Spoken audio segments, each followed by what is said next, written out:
जय श्री कृष्णा, राधे राधे। आषाढ़ महीने के शुक्ल पक्ष की एकादशी को देवशयनी या हरिशयनी एकादशी कहते हैं। इसे आषाढ़ी एकादशी या पद्यनाभा एकादशी भी कहा जाता है। एकादशी के दिन भगवान श्री हरि विष्णु की पूजा करने से कई गुना ज्यादा फल प्राप्त होता है। देवशयनी एकादशी के दिन से ही जगत के पालनहार भगवान विष्णु का निद्रा काल शुरू हो जाता है, यानी कि देवशयनी एकादशी के दिन भगवान विष्णु 4 महीने के लिए शयन के लिए चले जाते हैं। इसीलिए इसे देवशयनी एकादशी कहा जाता है। और देवशयनी एकादशी से चतुर्मास की शुरुआत होती है। चतुर्मास शुरू होने के बाद से सारे शुभ और मांगलिक कार्यों पर रोक लग जाती है। देवशयनी एकादशी से 4 माह तक भगवान विष्णु देवोत्थान एकादशी तक के लिए योग निद्रा में रहते हैं और 4 माह की निद्रा के बाद कार्तिक मास में शुक्ल पक्ष की एकादशी को जब भगवान विष्णु योग निद्रा से उठते हैं तब फिर से सभी मांगलिक कार्य शुरू हो जाते हैं। इस बार चतुर्मास 4 महीने की बजाय 5 महीने का रहेगा। हर साल चतुर्मास सामान्य रूप से 4 महीने का होता है, लेकिन इस साल अधिक मास होने के कारण चतुर्मास 5 महीने का होगा। यानी कि इस साल भगवान विष्णु पूरे 5 महीने के लिए योग निद्रा में चले जाएंगे। भगवान विष्णु को सृष्टि का पालनहार कहा जाता है, इसलिए श्री हरि के विश्राम अवस्था में चले जाने के बाद कोई भी मांगलिक कार्य नहीं किया जाता। मान्यता है कि इस दौरान मांगलिक कार्य करने से भगवान का आशीर्वाद प्राप्त नहीं होता है।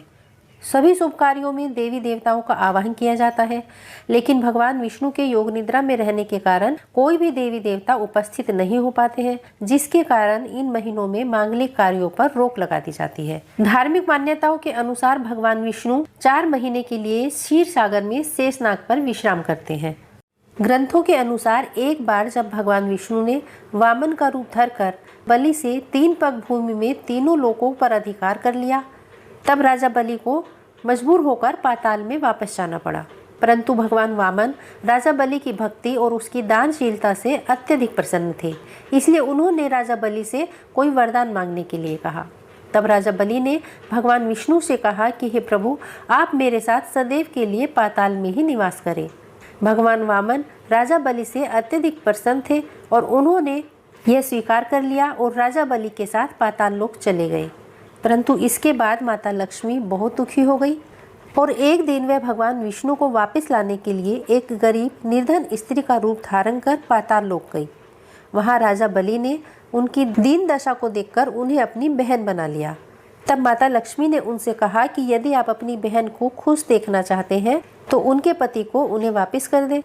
तब राजा बलि ने भगवान विष्णु से प्रत्येक वर्ष 4 मास के लिए पाताल लोक में निवास करने का वचन लेकर उन्हें माता लक्ष्मी के साथ विदा किया। और तभी से भगवान विष्णु प्रत्येक आषाढ़ी एकादशी से कार्तिक की एकादशी तक के लिए 4 मास तक के लिए पाताल में शयन करने के लिए चले जाते हैं। चतुर्मास में पूजा और ध्यान करने का भी विशेष महत्व बताया गया है। इन महीनों में नियम और संयम से रहने का विधान बताया गया है। इन 4 महीनों में रामायण, गीता और भागवत पुराण जैसे धार्मिक ग्रंथ पढ़ने चाहिए। भगवान शिव और भगवान विष्णु जी का अभिषेक करना चाहिए। पितरों के लिए श्राद्ध, देवी की उपासना, जरूरतमंद लोगों की सेवा करनी चाहिए। इस साल देवशयनी एकादशी 29 जून दिन गुरुवार को मनाई जाएगी। एकादशी तिथि का शुभारंभ 29 जून दिन गुरुवार सुबह 3:18 पर होगा और इस तिथि का समापन 30 जून सुबह 2:42 पर होगा। इसलिए एकादशी का उपवास 29 जून दिन गुरुवार को ही रखा जाएगा और एकादशी के व्रत के पारण का समय रहेगा 30 जून को दिन में 1:48 से शाम 4:36 तक। देवशयनी एकादशी से देव उठनी एकादशी तक के लिए जब भगवान विष्णु विश्राम करेंगे, इस दौरान इस सृष्टि का कार्यभार भगवान शंकर संभालते हैं और इसलिए इन दिनों में भगवान विष्णु के साथ साथ भगवान शंकर की पूजा का भी विशेष विधान है।